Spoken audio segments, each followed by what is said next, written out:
Hello Capricorn, and welcome to your April 2016 tarot reading. My name is Nikki.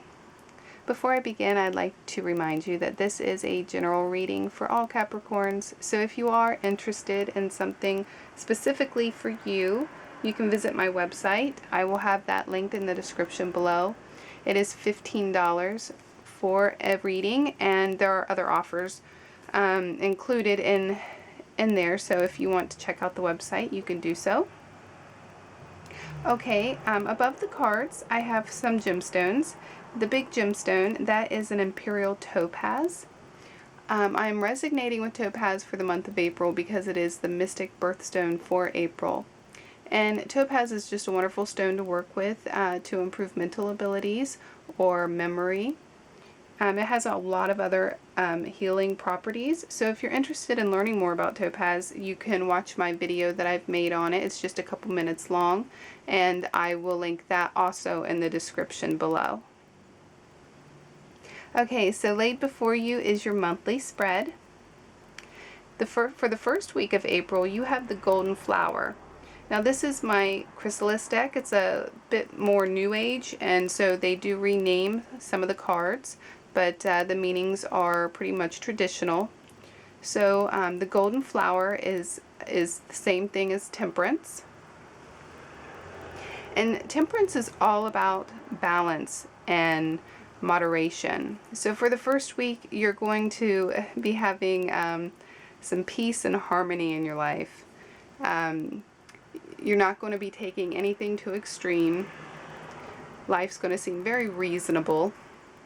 Your ideals will be reasonable. And you should feel very satisfied.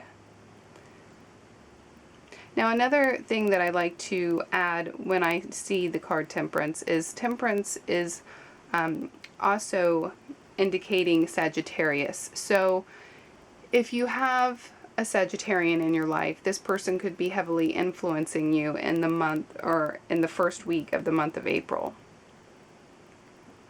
And if you don't have a Sagittarius in your life already, you may be meeting a Sagittarius in the first week of April, and this will be somebody who will kind of stand out and perhaps stay in your life for quite a while. Okay, for the second week of April, you have the Six of Scrolls in reverse. Now scrolls are the same thing as swords, so this would be the Six of Swords in reverse. The Six of Swords is usually about moving forward, moving away from a bad situation and going into something better. But when it's in its reverse position, it's more like you are stuck in a rut. You're having a difficult time moving on from something that isn't suiting you any longer.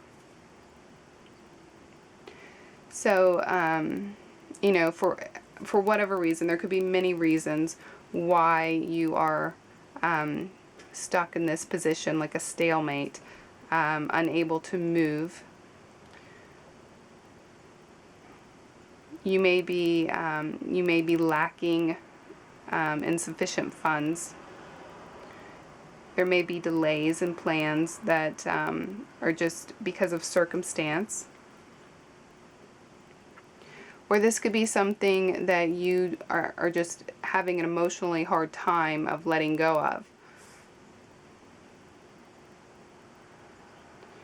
And it could be something a little more physical or literal, like you're trying to physically leave a situation or an area, and your car won't start. Something like that, a delay like that. So it can be about a lot of different things. But there's something that you're having trouble moving forward from. In the third week of April, you have the Poet, and the Poet is the King of Scrolls, or the King of Swords, and he is in his upright position, so that is wonderful. And swords are air, and Capricorn, you are earth, so I do think this is somebody else coming into your life, having a heavy influence on you in this third week.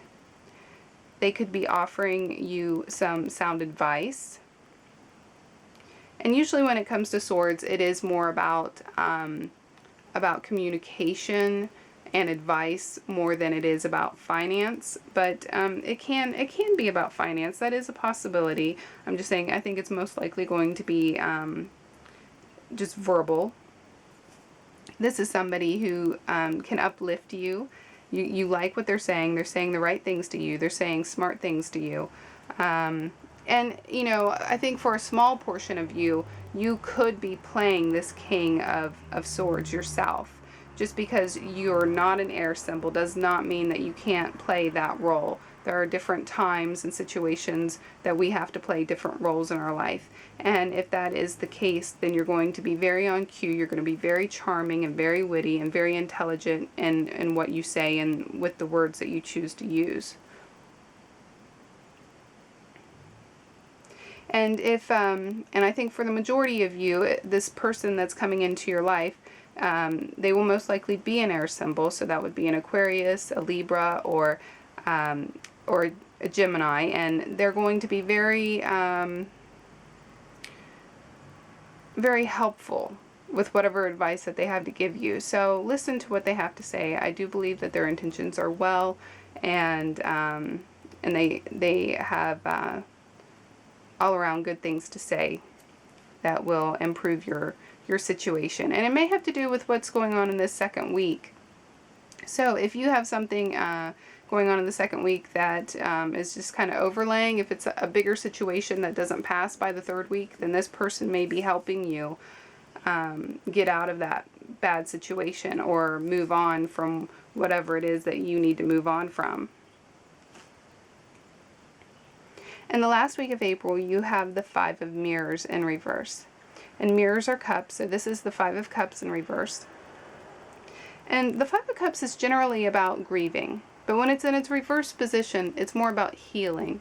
So I do believe that, you know, if you have had a serious emotional situation going on in your life, that would be symbolized by this Six of Swords here in reverse, that you have been unable to easily move away from, that you will get away from it by the third week with the help of this King, and by the fourth week you're going to be in a healing process.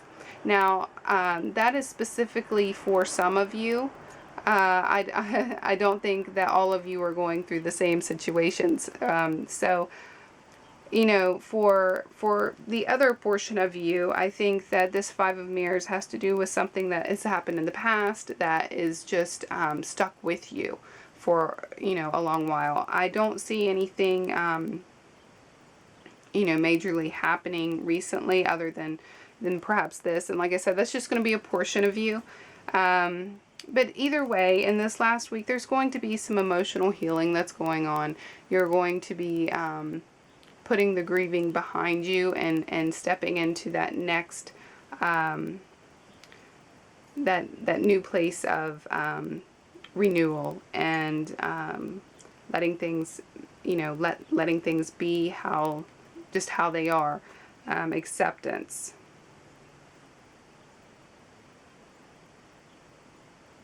So that is your reading in its entirety, Capricorn. I hope you found it helpful. I do think that this card is specific for a certain portion of you. I think that it's dealing mainly with one or two situations specifically. So even if some of it did seem a little negative, I don't believe that that's going to be the outlook of your whole month. I think that, you know, these cards are specifically talking about one or two situations, and we have a lot of situations that go on in the month. So, so yeah, I don't think that it's a reflection of the complete month in a whole of every kind of situation that's going to be going on. But yes, you know, I think the cards speak on what specifically is standing out most in your life, what is affecting you most in your life. So yeah, I hope that you found it helpful. If you did, please remember to push that like button and subscribe, because I do this every month, and I will look forward to talking to you all next month. Bye-bye.